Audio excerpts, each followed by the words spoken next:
I need to do something substantial in order to get the attention of the clubs. Why? Because they're exclusive and fun, and they lead to a better life. Студентот од Харвард, Марк Зукерберг, во филмот го игра Джеси Айзенберг, не бил по парите кога го креирал Facebook.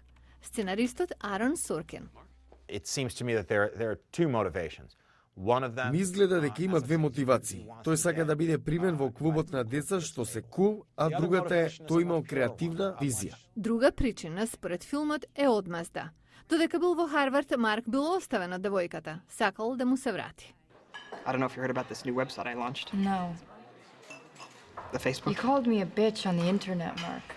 That's why I wanted to talk to you. If we On could the just... internet. Филмот го портретира Зукерберг како некој што ги разбира цифрите подобро отколку што ги разбира луѓето. We're ranking girls. You mean other students? Yeah. You think this is such a good idea?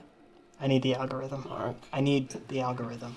Филмот исто така го поставува прашањето за етичноста на Зукерберг. Во реалниот живот бил суден од друг студент на Харвард за наводно крадење на идеја и за истерување на неговиот најдобар другар и коосновач Едуардо Саверин.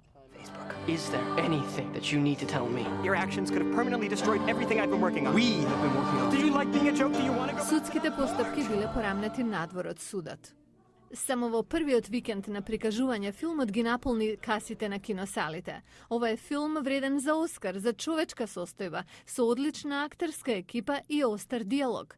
Тоа е хроника на патувањето на гении од релативна непознатост до успех што го мати умот. Wanna have control.